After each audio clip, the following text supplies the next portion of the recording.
शिल्पा की शादी हुई थी एक सदे हुए पढ़े लिखे परिवार में। ससुराल लखनऊ में था। घर का माहौल परंपरागत था, लेकिन सास विमला देवी अपने तरीके से प्रैक्टिकल और सुलझी हुई थी। पहली ही झलक में शिल्पा को लगा कि ये सास वैसी नहीं है जैसी टीवी सीरियल्स में होती हैं। शिल्पा जो बम्बई की रहने वाली थी, खुले विचारों वाली थी, उसे लगा था कि शायद शादी के बाद उसके सपने पीछे टूट जाएंगे। लेकिन पहली सुबह की विमला देवी ने उसे चाय के साथ कहा, बेटा, इस घर में बहू को घर की इज्जत समझा जाता है, लेकिन कोई बंधन नहीं, तुम जैसे हो वैसे ही रहो। शिल्पा को राहत मिली, मगर एक संकोच भी था। ये सहजता असलियत से दिखावा। कुछ हफ्तों में शिल्पा ने घर की जिम्मेदारियां निभाना शुरू किया। वो किचन में हाथ बटाती, कभी कभी अपनी मर्जी से कुछ बना देती, तो कभी कोई रेसिपी ऑनलाइन देखती। विमला देवी चाप दे, क्या बहू मिली विमला देवी को, वाह वाह। एक शाम शिल्पा ने पनीर बटर मसाला बनाया जो थोड़ा मीठा हो गया। वाह, पनीर तो मेरा भी फेवरेट है, और आपका? विमला ने कहा, तूने शायद शक्कर ज्यादा डाल दी है, लेकिन कोई बात नहीं, अगली बार थोड़ा ध्यान रखिए। शिल्पा को झटका नहीं लगा, बल्कि अच्छा लगा कि किसी ने बिना चिल्लाए गलती बताई। रिश्ते का एक बीच वही रोक दिया गया था। वक्त बीतने लगा। अब शिल्पा और विमला के बीच की थोड़ी दूरी मिट रही थी, लेकिन फिर भी एक दीवार थी, अनुभव और सोच की, जो सबके बीच में होती है। एक दिन शिल्पा ने कहा, मम्मी जी, मैं घर की फीलिंग शुरू करना चाहती हूँ। डिजिटल मार्केटिंग का कोर्स किया है। विमला ने चुपचाप सुना और कहा, ठीक है, लेकिन पहले घर की जिम्मेदारी तो निभानी होगी। शिल्पा को ये बात थोड़ी चुभी। उसे लगा कि विमला के लिए काम करना बस टाइम पास है। उसने कुछ नहीं कहा, लेकिन अंदर थोड़ी उदास हो गई है। विमला ने महसूस किया कि शिल्पा नाराज है। रात को उसने कमरे में आकर कहा, मैंने मना नहीं किया, बस इतना चाहती हूँ कि तुम जैसे रास्ते पर चलो वो पूरे होश में हो। घर की जिम्मेदारी हो, अपने सपनों का साथ ले चलना आसान नहीं होता, लेकिन नामुमकिन भी नहीं। शिल्पा को ये बात अंदर तक छू गई। वो समझ गई कि सास उसके खिलाफ नहीं, उसके साथ है, बस अपने तरीके से समझा रही है। एक दिन अचानक शिल्पा के पिता का एक्सीडेंट हो गया। वो आईसीयू में। शिल्पा को मुंबई जाना था। उसका मन असमंजस में था। पति ऑफिस में बिजी,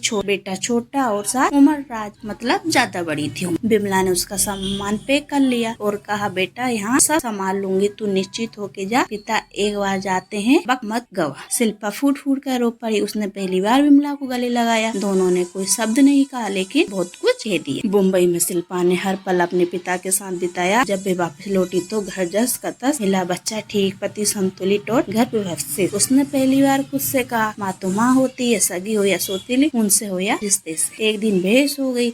बात छोटी सी थी, खाने के मेनू को लेकर। शिल्पा ने कुछ और सोचा था, विमला कुछ और बना। बेटी, बात बहस में बदली और शिल्पा ने गुस्से में कह दिया, हर चीज में आपको बोलना जरूरी है क्या?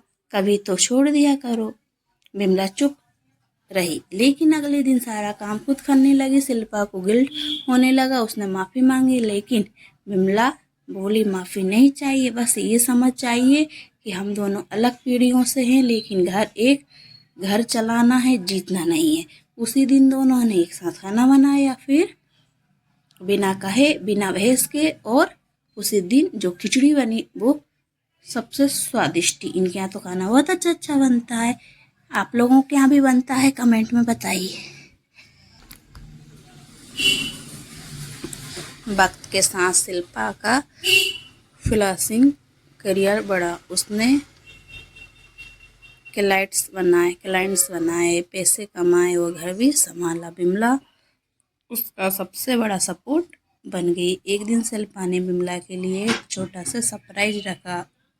उनके पुराने कॉलेजों के दोस्तों के साथ वीडियो कॉल।